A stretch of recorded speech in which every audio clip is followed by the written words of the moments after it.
মাঠের মাঝখানে মোহাম্মদ সিরাজ এমন ভুল করল, জিতে যাওয়া ম্যাচটি ওখানেই হেরে গিয়েছে ভারত। এই ভুল দেখার পর শুধু ভারতীয় দলের অধিনায়ক নয়, ভারতীয় দলের হেড কোচ গৌতম গম্ভীরও রেগে গেলেন। সিরাজ এত বড় ভুল করেছিল যে তাকে মাঠের মধ্যেই নানান কথা শুনিয়ে দেন। আর এই ভুল আগে গিয়ে এত বড় আকার ধারণ করে যে মোহাম্মদ সিরাজ কারুর চোখের দিকে তাকাতেই পারেনি।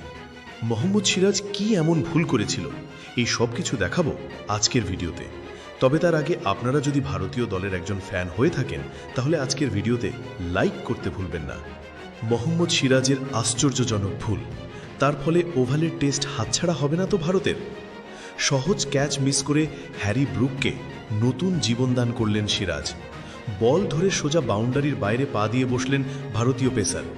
এই কাণ্ড দেখে অবাক অধিনায়ক শুভমান গিল ও ভারতীয় দলের বাকি প্লেয়াররাও। 374 রানের লক্ষ্যমাত্রা ইংল্যান্ডের জন্য রেখেছে মেন ইন ব্লু। গতকাল কেবলমাত্র জ্যাক রলিকে ফেরাতে সক্ষম হয়েছিল তারা। আজ প্রথম সেশনে বেন ডাকেট আউট হওয়ার পর সুযোগ ছিল প্রতিপক্ষের উপর চাপ বাড়ানোর, কিন্তু সেই প্রচেষ্টা প্রতিহত করেন জো রুট ও হ্যারি ব্রুক। আকাশদ্বীপ, প্রসিদ্ধ কৃষ্ণা, মোহাম্মদ সিরাজ ত্রয়ীকে বেশ দিশাহারা দেখাচ্ছিল সেই সময়। শেষমেশ 35তম ওভারে খেলার গতির খানিক বিপরীতেই ক্যাচ তুলে বসেছিলেন ব্রুক। প্রসিদ্ধ কৃষ্ণার শর্ট বলে পুল মারতে গিয়ে ব্যাটে বলে সঠিক সংযোগ ঘটাতে পারেননি তিনি। লং লেগে দাঁড়ানো সিরাজ বল তালুবন্দি করায় স্বস্তির নিঃশ্বাস ফেলেছিলেন সমর্থকরা, কিন্তু কয়েক মুহূর্তের বেশি টেকেনি সেই স্বস্তি। দেখা যায় বাউন্ডারি রোপ ছুঁয়ে ফেলেছে সিরাজের পা। আউট হননি ব্রুক, বরং 6 রান যুক্ত হয় তার নামের পাশে। লর্ডসের পর ওভালেও ভারতকে ডোবালো সিরাজের দুর্ভাগ্য।